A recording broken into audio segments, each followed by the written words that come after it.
नमस्कार, स्वागत है आप सभी का विक्टर एकेडमी के यूट्यूब मंच पर। दोस्तों, आज की क्लास बहुत ही शानदार होने वाली है। हम पढ़ते हैं एक बहुत ही महान कवि हुए हैं जिनका नाम है रघुवीर सहाय। रघुवीर सहाय के जीवन के बारे में सारा अध्ययन करेंगे, चाहे रचनाएं हों, भाव पक्ष हों, कला पक्ष हों तथा साहित्य पक्ष हों। तो चलिएगा प्रारंभ करते हैं। दोस्तों देखिएगा, जीवन परिचय। समकालीन हिंदी कविता के संवेदनशील कवि रघुवीर सहाय का जन्म 9 दिसंबर 1929 को उत्तर प्रदेश के लखनऊ में हुआ था। कहाँ पर हुआ था साथियों? उत्तर प्रदेश के लखनऊ, जो यूपी की क्या है, राजधानी है, वहां पर इनका क्या हुआ था, जन्म हुआ था। इनके पिता का नाम गोविंद सहाय तथा माता का नाम क्या था, शकुंतला देवी था। इन्होंने लखनऊ विश्वविद्यालय से 1951 में एमए किया और एमए भाई इंग्लिश में किया। किसमें किया साथियों?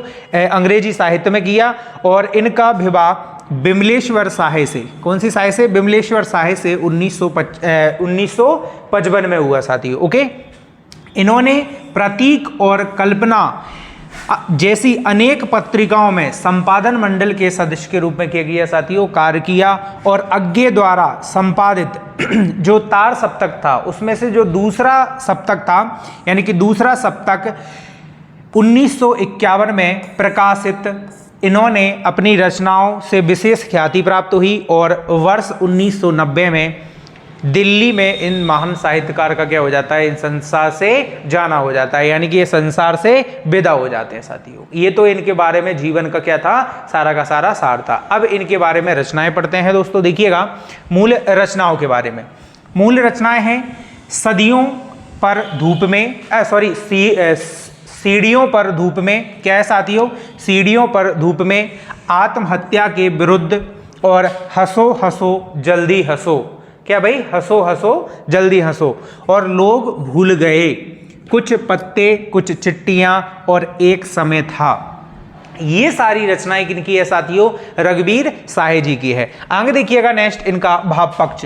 रघुवीर सहाय का भाव पक्ष उनकी कविताओं में गहरी सामाजिक संवेदना को व्यक्त करता है। दोस्तों, मानवीय भावनाओं का संजीवता से, यानी कि सजीवता से क्या करता है, वर्णन करता है। और व्यंग्यात्मक शैली के माध्यम से इनके भावों को क्या करता है, प्रकट करता है साथियों। ओके, उनकी कविताओं में समाज की असमानताओं, अन्याय, भ्रष्टाचार, प्रेम, पीड़ा, संघर्ष और खुशी तथा राजनीतिक और सामाजिक विडंबनाओं पर कटाक्ष करती है। उन्होंने सरल और सजीव भाषा का प्रयोग किया है जो आम जनता तक आसानी से क्या होता है दोस्तों, पहुंच जाता है। रघुवीर सहाय जी का। ओके, अब ये तो इनकी भावात्मक क्या हुई, भाव विचारात्मक बात हुई साथियों। अब देखिएगा कलात्मक, यानी कि कला पक्ष। रघुवीर सहाय का कला पक्ष सरल और सजीव भाषा और शैली, वही व्यंग्यात्मक और चित्रात्मक शैली, संवेदनशीलता और विविध विषयों के समावेश से परिभाषित होता है। उनकी कविताओं में लय और ध्वनि का भी अद्भुत क्या मिलता है साथियों, समन्वय मिलता है, संगम मिलता है। किनकी रचनाओं में? रघुवीर सहाय जी की रचनाओं में। आगे देखिएगा नेक्स्ट दोस्तों, अंतिम पक्ष यानी कि साहित्य में स्थान। रघुवीर सहाय हिंदी साहित्य में महत्वपूर्ण कवि और पत्रकार के रूप में क्या है साथियों, स्थापित हैं। ओके, वर्ष 1984 में उनकी काव्य रचना, यानी कि काव्य रचनाओं के लिए उन्हें साहित्य अकादमी पुरस्कार भी मिला हुआ है। कौन सी सन में? 1984 में। ओके, 1990 में साहित्यिक और सांस्कृतिक योगदान के लिए ओके उन्हें पद्म भूषण पुरस्कार भी क्या हुआ है दोस्तों, मिला हुआ है। ओके, उन्होंने उनके योगदान में हिंदी कविता को एक नई क्या मिली साथियों, दिशा मिली। और हिंदी साहित्य जगत में उनका स्थान क्या है, उत्कृष्ट है, महत्वपूर्ण है।